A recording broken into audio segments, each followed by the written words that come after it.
It was 7:30 in the morning on October 15th when Donald Trump stepped out of Trump Tower into the crisp autumn air. The streets of Manhattan were already busy with people rushing to work, coffee cups in hand, hardly looking at each other as they hurried past. Trump had decided to walk to his favorite deli instead of taking his usual car service. He wanted to clear his head before a busy day of meetings. The morning was cooler than usual, and Trump pulled his coat tighter around himself as he walked. The golden sunrise reflected off the glass buildings, creating long shadows on the sidewalk. As he passed several stores and cafes, something unusual caught his eye. There, in the doorway of an old brick building, sat a man who looked different from the typical homeless people Trump often saw on New York streets. The man sat straight-backed against the wall, his few belongings neatly arranged beside him. Despite his worn clothes and unshaven face, there was a dignity about him that seemed out of place. His eyes were alert and watchful, scanning the street with the practiced gaze of someone used to staying aware of his surroundings. A small cardboard sign rested against his knee, but instead of asking for money, it simply read, "Marine Veteran, any work welcome." Trump slowed his pace, something about the man's military bearing triggering a memory of his days at New York Military Academy.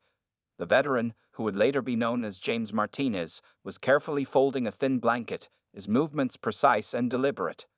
A small American flag pin, tarnished but clearly cared for, was attached to his jacket.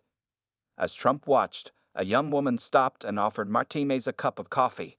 The veteran accepted it with such genuine gratitude and courtesy that it made several hurrying passers-by pause and look back. He called out a polite "Thank you, ma'am," in a clear, strong voice that carried the remnants of military discipline. Trump found himself stopping completely now, watching as Martinez took a careful sip of the coffee and placed it beside him with the same precision he had shown with the blanket. Other pedestrians moved around Trump like a stream around a rock, some recognizing him and doing double takes, others too focused on their phones to notice. Something about this scene felt different to Trump. He had passed countless homeless people in his decades in New York, but something about this veteran's demeanor struck a chord. Perhaps it was the way Martinez maintained his dignity despite his circumstances, or maybe it was the small details, the flag pin, the military posture, the careful organization of his few possessions. Trump took a few steps closer, noticing more details. Martinez's boots, though worn, were clean and tied with perfect symmetry. His jacket, despite being old and patched, was buttoned correctly and sat squarely on his shoulders. These weren't the habits of someone who had always lived on the streets. These were the ingrained behaviors of a military man. A cool breeze blew down the street, carrying the smell of coffee and fresh bagels from nearby cafes. The normal morning sounds of Manhattan, car horns, distant sirens, the rumble of the subway below, seemed to fade into the background as Trump made a decision that would change both their lives. Without really planning to, Trump found himself moving toward the doorway. Martinez looked up, meeting Trump's eyes with a direct gaze that showed neither shame nor expectation. It was the look of one person acknowledging another as an equal, despite their vastly different circumstances. As their eyes met, Trump noticed something else, a slight tremor in Martinez's right hand as he set down his coffee cup, and the careful way he shifted position, suggesting an old injury. Yet despite whatever physical pain he might be in, Martinez's face showed only alertness and dignity. The busy New York street seemed to slow down around them as Trump took the final steps toward the doorway. Neither man knew it yet, but this moment, this chance encounter on a chilly Manhattan morning, would set in motion a chain of events that would change not only their lives but the lives of many others. Trump stopped in front of Martinez, and for a moment, neither man spoke. The morning sun cast their shadows long across the sidewalk as New York City continued its busy morning around them, unaware that an extraordinary story was about to begin. "Good morning, sir," James Martinez said, starting to push himself up from his position, his military training still evident in his attempt to stand for someone he viewed as his senior.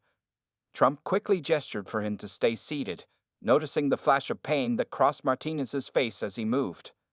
"Please, stay comfortable," Trump said, surprising himself with the gentleness in his voice. He looked around, then did something he had never done before. He sat down on the step next to Martinez, ignoring the surprised looks from people walking past. Martinez seemed surprised but maintained his composure. His hands, Trump noticed, were rough and calloused, telling their own story of hard work and struggle. When Martinez spoke, his voice carried the weight of someone who had seen too much but hadn't lost his humanity. 3 tours in Afghanistan, Martinez said, answering Trump's unspoken question. Started in 2008, finished my last tour in 2014. He paused, taking a sip of his cooling coffee. Marine Corps, Scout Sniper, Sergeant. His words were precise, measured, like he was giving a military report.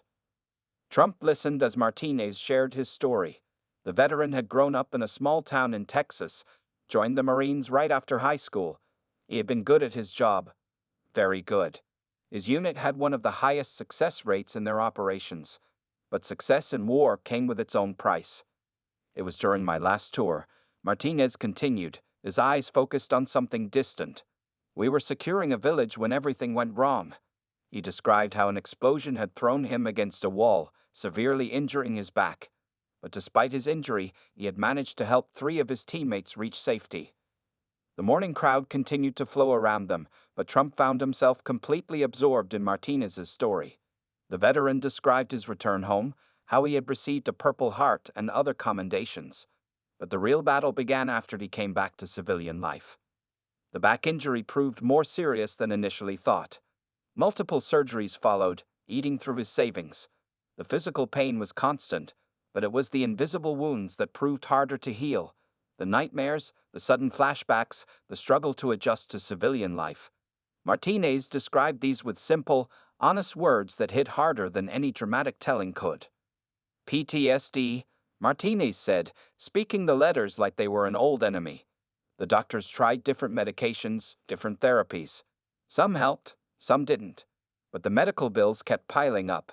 He explained how he had tried to work various jobs, security guard, construction, warehouse work.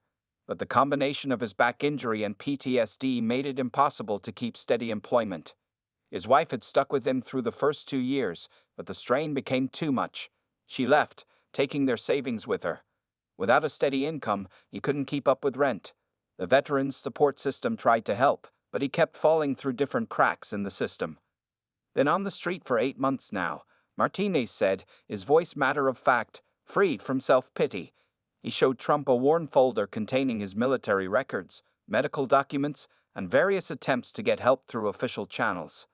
Everything was organized with military precision, each paper protected in plastic sleeves. Trump noticed that despite everything, Martinez kept himself clean, using public facilities. The busy New York street became their meeting room as Trump and Martinez continued talking. More people were starting to notice the unusual scene, a billionaire sitting on the steps next to a homeless veteran. Some walked by quickly, pretending not to stare, while others openly took photos with their phones. Tell me, Trump said, ignoring the growing attention, if you could start over, what would you want to do? His eyes were fixed on Martinez, genuinely interested in the answer. Martinez sat quietly for a moment, thinking carefully about his response. Security consulting, he finally said. I know it sounds ambitious, but I've got 15 years of military experience. I understand threats, know how to analyze situations, how to protect people and property. His eyes lit up as he spoke about his dream. Trump listened as Martinez explained his ideas. The veteran wanted to start a company that would help businesses improve their security systems. He also wanted to hire other veterans, giving them a chance to use their military skills in civilian life. The way Martinez talked about his plan showed he had spent many nights thinking about every detail. I've even worked out the basic business plan, Martinez said, pulling out a worn notebook from his backpack. The pages were filled with neat handwriting, security strategies, potential client lists, estimated costs, and marketing ideas. Despite his situation, he had never stopped planning for a better future.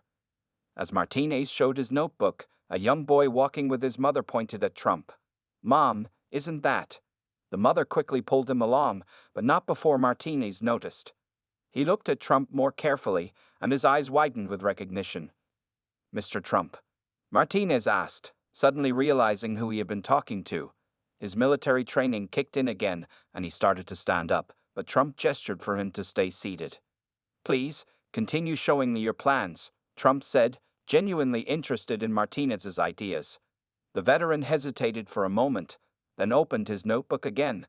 His hands shook slightly, but his voice remained steady as he explained more about his business concept. A small crowd had gathered across the street, watching and taking pictures. Some reporters who regularly followed Trump had shown up, curious about why he was sitting on the steps talking to a homeless man. But Trump remained focused on Martinez and his business plan. The main problem is startup costs, Martinez explained. You need licenses, insurance, equipment. Plus, there's the cost of hiring and training staff. He had calculated everything down to the smallest detail. Trump was impressed by the thoroughness of his planning. As they talked, a coffee cart vendor who had been watching them walked over and offered them both fresh coffee. Trump reached for his wallet, but the vendor shook his head. "This one's on me, sir," he said, smiling at both men. Martinez accepted the coffee with thanks, his military courtesy showing again. The hot coffee steamed in the cool morning air as they continued their conversation. Trump asked detailed questions about Martinez's security ideas, treating him like a potential business partner rather than a homeless veteran. "Your combat experience gives you unique insights," Trump said, pointing to a page in Martinez's notebook. "You see things from a different angle than most security consultants." The respect in his voice was genuine, making Martinez sit a little straighter. They talked about the challenges facing veteran-owned businesses, the gaps in the security industry, and how military experience could be valuable in civilian security work. Martinez spoke with growing confidence as he realized Trump was taking his ideas seriously. The morning had grown warmer, and more people were on the street now. Some stopped to listen to their conversation, surprised to hear them discussing business strategies rather than charity. Martinez's knowledge and professionalism were clear to everyone who heard him speak. By now, the crowd watching Trump and Martinez had grown considerably larger. News had spread quickly through social media, and several TV news vans had parked across the street. Reporters stood at a respectful distance, their cameras capturing this unusual scene on a Manhattan morning. Martinez shifted uncomfortably as he became aware of all the attention. His military training had taught him to be wary of large crowds, and his PTSD made such situations even more challenging. Trump noticed his unease and positioned himself to block some of the onlookers from Martinez's direct view. "Just ignore them," Trump said quietly. "Let's focus on your business plan." His words helped Martinez relax a little, and they returned to discussing the security consulting company. But the growing crowd was becoming impossible to ignore. A young reporter, unable to contain her curiosity any longer, approached them with her cameraman. "Mr. Trump," she called out, "could you tell us what's happening here?" Several other reporters followed her lead, moving closer with their microphones extended. Trump looked at Martinez, silently asking for permission to speak about their conversation. The veteran nodded slightly, sitting up straighter and adjusting his worn jacket. His military bearing became more pronounced, as if preparing for inspection. "I'm having a fascinating business discussion," Trump replied, his voice carrying to the crowd. "Sergeant James Martinez here has some excellent ideas about security consulting." The simple words changed everything. Suddenly, the crowd wasn't watching a billionaire talking to a homeless man. They were watching two businessmen having a serious discussion. The reporter's questions came quickly now. Martinez answered them with the same direct honesty he had shown Trump. He spoke about his military service, his struggles after returning home, and his dreams of starting a security company. His quiet dignity and clear intelligence made a strong impression on everyone listening. A local news anchor pushed forward. "Sergeant Martinez, how does it feel to be discussing business with Donald Trump?" she asked, holding out her microphone. Martinez looked at Trump, then back at the reporter. "When Mr. Trump first sat down," he said slowly, "I didn't recognize him. I just saw someone willing to listen. That meant more than any charity could." His words were simple but powerful, causing many in the crowd to nod in understanding. More people had gathered now, including some veterans who recognized Martinez's military bearing. One of them, wearing a Marine Corps cap, called out, "Semper Fi, Sergeant." Martinez's face lit up as he returned the greeting, "Semper Fi." The moment of brotherhood brought smiles to many faces in the crowd. Trump watched this exchange with interest. He saw how Martinez handled the attention with natural grace, never losing his composure or dignity. The veteran's responses to questions were thoughtful and articulate, showing the leadership skills he had developed in the Marines. A social worker who had been trying to help Martinez for months pushed through the crowd. She carried a thick folder of paperwork, all the failed attempts to get him proper assistance. She had tears in her eyes as she watched the scene unfold, hoping this unexpected meeting might finally bring the help Martinez deserved. The morning sun had risen higher, and the temperature was warming up.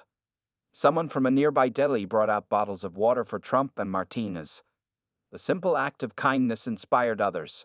A businessman in the crowd offered Martinez his card, mentioning possible security contracts. A veterans organization representative stepped forward, talking about housing assistance programs. Through it all, Martinez maintained his military composure, but his eyes showed growing hope. This wasn't just about meeting a famous billionaire anymore. It was about being seen, truly seen, as a person with value and potential. Trump watched all this with growing conviction.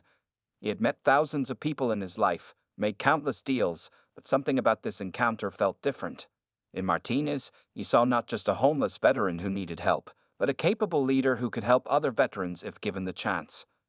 The crowd continued to grow, and the story was already spreading across social media. Neither Trump nor Martinez knew it yet, but their chance meeting was about to spark a movement much bigger than both of them. The simple act of one person stopping to listen was about to change many lives. The crowd fell silent as Trump stood up from the steps. Everyone watched, wondering what would happen next. Martinez started to rise too, but his back injury made him wince. Without hesitation, Trump extended his hand to help him up.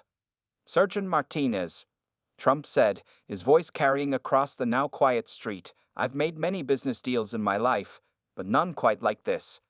He looked directly at Martinez, ignoring the cameras and phones recording every moment. "I believe in your vision for a veteran-run security company."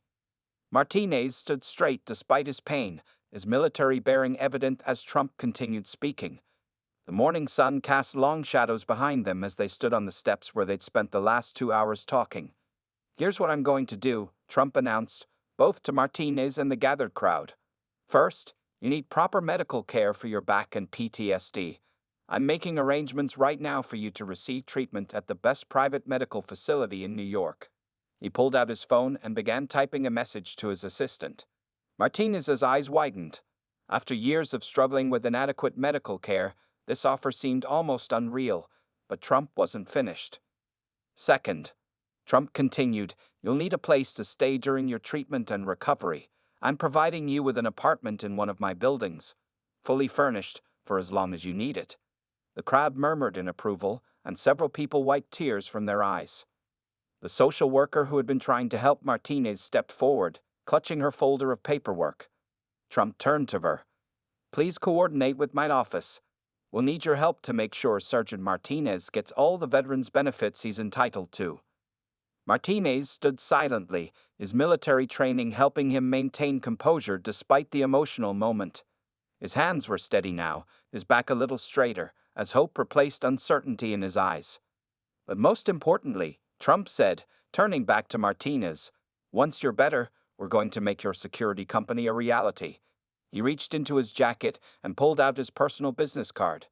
"My team will help you develop your business plan, secure the necessary licenses, and set up your company properly." A veteran in the crowd called out, "Will you be hiring other vets?" Martinez turned to answer, but Trump spoke first. "That's the best part of Sergeant Martinez's plan," Trump explained. "His company will prioritize hiring and training veterans.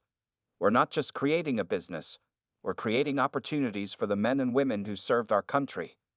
The news reporters pushed closer, the cameras rolling as Trump made one final promise.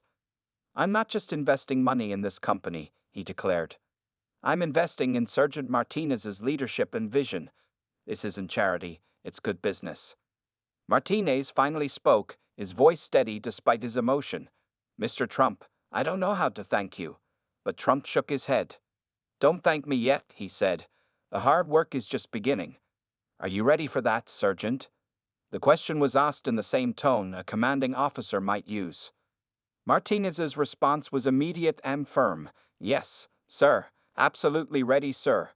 His military training showed in his response, bringing a smile to Trump's face. Trump's assistant had arrived by now, along with several members of his team. They quickly began making arrangements for Martinez's medical care and temporary housing. The social worker joined them, finally able to help Martinez get the assistance he had long deserved. As the crowd watched, Trump and Martinez shook hands again. This time it wasn't a billionaire helping a homeless veteran stand up. It was two businessmen sealing a deal. The photographers captured the moment, the cameras clicking rapidly. The morning that had started with a chance encounter was ending with a life-changing promise. But more than that, it was becoming a symbol of how one person's willingness to stop and listen could spark real change. Trump checked his watch and smiled. "Well, Sergeant, shall we go get some breakfast? We have a lot of planning to do." Martinez nodded, and together they walked down the steps, past the crowd, and toward a future neither of them had imagined just hours before. Within 24 hours of Trump's promise, James Martinez's life began changing dramatically. Early the next morning, a black SUV pulled up to the steps where he had spent so many nights. Two of Trump's personal assistants helped Martinez gather his few belongings, treating his military documents and worn notebook with special care. Their first stop was Mount Sinai Hospital, where a team of doctors was already waiting. Dr. Sarah Chen, one of New York's top spine specialists, reviewed Martinez's old medical records with growing concern. "Your back injury should have been treated differently from the beginning," she explained, pointing to the x-rays. "But we can help you now." Martinez sat in the clean hospital room, still wearing his old jacket with the American flag pin. The doctors moved efficiently around him, ordering tests and developing treatment plans. For the first time in years, he was receiving the medical attention he truly needed.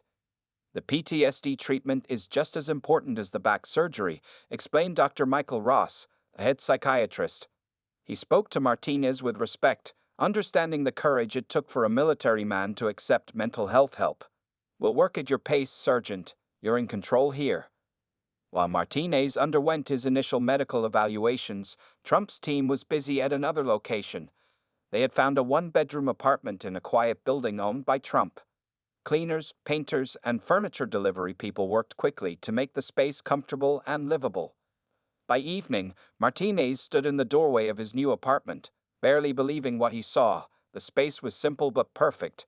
A comfortable bed, a clean kitchen, a desk with a new laptop for working on his business plans. Someone had even placed a Marine Corps flag on the wall, positioned exactly at military regulation height. "The refrigerator is stocked," explained Sarah, one of Trump's assistants. "Here's your key, and this folder contains all the information you need: your medical appointments, contact numbers, and the building rules." She showed him how to use the new phone they had provided, already programmed with important contacts. The social worker who had tried to help Martinez for months arrived with more good news. Trump's legal team had helped expedite his veterans' benefits case. "Things that were stuck in bureaucracy for years are suddenly moving forward," she said, smiling through happy tears. That night, for the first time in 8 months, Martinez slept in a real bed. The silence of the apartment felt strange after so many nights on the street, but the security of having a roof over his head brought peace he had almost forgotten existed. The next few days passed in a blur of activity. Every morning, a driver took Martinez to his medical appointments. Dr. Chen developed a comprehensive treatment plan for his back, starting with physical therapy and pain management before considering surgery options. The PTSD counseling sessions with Dr. Ross were harder. Martinez struggled to talk about his experiences in Afghanistan, but the doctor's patient approach and military background helped him slowly open up. "Recovery is like a military operation," Dr. Ross told him. "We take it one step at a time, secure each position before moving forward." Trump's business team began meeting with Martinez to develop his security company idea. They were impressed by his detailed plans and practical knowledge. "Your military experience gives you insights that civilian security experts don't have," explained Tom Wilson, a business consultant assigned to help Martinez. By the end of the first week, Martinez had a full schedule: medical treatments in the morning, business development meetings in the afternoon, and therapy sessions as needed. The structure reminded him of his military days, helping him feel more in control of his life. The story of Trump's encounter with Martinez had spread across the country. Other business leaders began reaching out, offering support for the veteran-run security company idea. Several veteran organizations contacted Trump's office, asking how they could help implement similar programs in other cities. Martinez kept his worn notebook, now filled with new pages of plans and possibilities. Each night, he sat at his desk, updating his business ideas with the new information he learned during the day. The military precision that had helped him survive on the streets was now helping him build a new future. 1 week after their chance meeting on the Manhattan street, Martinez stood in front of his apartment mirror. The man looking back at him stood straighter, looked healthier, and had hope in his eyes. The American flag pin on his jacket shone brightly, like a symbol of his renewed purpose. 6 months had passed since that fateful morning on the Manhattan streets. James Martinez stood in front of a small crowd gathered for the opening of his new office. The sign above the door read Veterans Elite Security Solutions, and below it, founded by Marines, run by veterans. Martinez looked different now. His back surgery 3 months ago had been successful, and regular physical therapy had him standing tall again. He wore a crisp blue suit, but his Marine Corps pin still held its place of honor on his lapel. The tremor in his hands was gone, thanks to effective PTSD treatment and regular therapy with Dr. Ross. Trump stood to the side, watching proudly as Martinez prepared to cut the ribbon. The small security consulting firm was starting with 5 employees, all veterans who had faced their own struggles after returning from service. Each one had been carefully chosen by Martinez himself.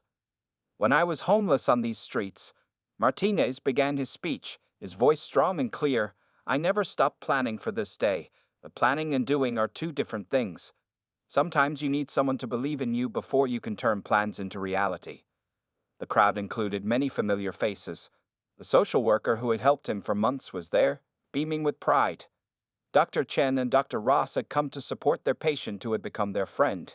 Even the coffee cart vendor who had given them free coffee that first morning stood in the audience.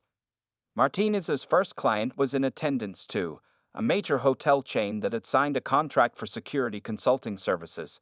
The hotel's CEO had been impressed not just by Martinez's military experience, but by his detailed understanding of civilian security needs. "This company isn't just about providing security services," Martinez continued. "It's about providing hope. Every veteran we hire is another story of recovery, another family rebuilt, another life restored." His words brought tears to many eyes in the crowd. The office itself was modest but professional. Through the windows, people could see the operations room where veterans would train new security personnel. A classroom was set up for teaching security protocols, and Martinez's office had both his Marine Corps flag and his combat medals properly displayed. Trump stepped forward to say a few words. 6 months ago, I sat down next to a homeless veteran and found a brilliant businessman in disguise, he said. Today, that same veteran is creating jobs, helping other veterans, and building a successful company. This isn't charity, this is American entrepreneurship at its finest." The changes in Martinez's life went beyond business. His medical care had given him back his health. The PTSD therapy had helped him sleep through the night again. He had reconnected with his daughter, who now visited him regularly in his apartment. She stood in the crowd today, proudly watching her father's achievement. The news media was there too, but this time they weren't filming a human interest story about a homeless veteran. They were covering the opening of a promising new security consulting firm. The reporters asked Martinez about his business plans, expansion possibilities, and hiring projections. After the ribbon-cutting ceremony, Martinez gave tours of the office. He showed people the training room where veterans would learn to transfer their military skills to civilian security work. The walls were lined with professional certifications and licenses, all earned over the past 6 months through hard work and determination. "Each desk you see empty today," Martinez explained, "will soon be filled by a veteran who needs a chance to start over. We're not just offering jobs, we're offering careers, purpose, and dignity." Trump watched as Martinez handled everything with professional ease. The scared, injured veteran from the street steps had transformed into a confident business owner. But Martinez's military courtesy and humble strength remained unchanged. At the end of the ceremony, Martinez gathered his small team, all veterans who had faced homelessness or hardship after their service. They stood together for photos, each wearing the company uniform with pride. Their backgrounds were different, their struggles unique, but they shared a common purpose now.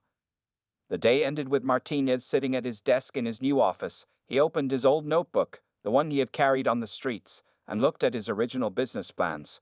Next to it sat the company's current business plan, professional and detailed. Both represented the same dream, but now that dream was reality. 1 year had passed since that cold morning when Trump had sat down next to a homeless veteran on the streets of Manhattan. Now, James Martinez stood at a podium in a large conference hall, addressing the National Veterans Business Summit. The audience was filled with business leaders, government officials, and hundreds of veterans. Martinez wore his company's uniform, a sharp black suit with the Veterans Elite Security Solutions logo. His American flag pin and Marine Corps pin sat side by side on his lapel. In the front row, Trump sat listening, alongside several successful veterans who had joined Martinez's company over the past year. 1 year ago, Martinez began, his voice strong and clear, "I was homeless on the streets of New York. Today, our company employs 57 veterans. We have contracts with 12 major hotels, 3 shopping malls, and 2 corporate office buildings." He paused as applause filled the room. The company had grown faster than anyone expected. Martinez's military approach to security had impressed clients, and word spread quickly about the professionalism of his veteran employees. Each success story brought more attention, more contracts, and more opportunities to hire veterans. "But this isn't just my story," Martinez continued. "Look at John Rivera, our head of training." He pointed to a former Army sergeant who had been living in his car 4 months ago. "Or Sarah Mitchell, our operations manager." He gestured to a former Air Force captain who had struggled with PTSD until finding purpose in the company. The big screen behind Martinez showed photos of his employees, before and after joining the company. Each image told a story of transformation, of veterans finding their way back to dignity and purpose. The audience watched in respectful silence, many wiping tears from their eyes. Trump then took the stage, standing beside Martinez. "1 year ago, I made a promise," he said. "But Sergeant Martinez did all the hard work. He turned that promise into something bigger than any of us imagined." The numbers told the story. Besides the 57 veterans employed directly by the company, Veterans Elite Security Solutions had helped place over 100 other veterans in security jobs with partner companies. They had opened a training center that offered free security certification courses to veterans. Their success had inspired similar programs in other cities. Martinez's personal transformation was just as impressive. His back injury had healed well after proper medical care. The PTSD therapy had given him tools to manage his symptoms. He had moved into a permanent apartment, rebuilt his relationship with his daughter, and even started dating again. But the most important number, Martinez said, reaching the key point of his speech, is 0. That's how many of our veteran employees are homeless today. The applause was thunderous. After the speeches, Martinez walked through the conference hall, stopping to talk with other veterans. Many shared their own stories of struggle, asking how they could start similar programs in their cities. Martinez gave each one his business card, promising to help however he could. Trump watched as Martinez handled each conversation with the same dignity and attention he had shown that first morning on the streets. Success hadn't changed his fundamental character. It simply given him a larger platform to help others. Later that evening, Martinez and Trump returned to the steps where they had first met. The street looked different now, or maybe they saw it differently. A small plaque had been installed there, reading, "Where Hope Meets Opportunity," in honor of all veterans. "Did you ever imagine this?" Trump asked, looking at the plaque. Martinez shook his head. "No, sir, but I never stopped hoping." He pulled out his old notebook, the one he had carried on the streets. Its pages were worn, but the dreams written inside had become reality. A young homeless veteran approached them, recognizing Martinez from the news. Without hesitation, Martinez reached for his business card and started talking with him, just as Trump had done 1 year ago. The cycle of hope and opportunity was continuing. As the sun set over Manhattan, Martinez looked at the street where he had once slept. His company's office was visible a few blocks away, its lights still on as veterans worked inside. What had started as a chance encounter had grown into a movement, changing not just one life, but many. The story of Trump and Martinez had become more than a tale of personal success. It had become a blueprint for hope, showing how one moment of genuine connection could spark lasting change. And on those Manhattan streets, that change continued, one veteran at a time.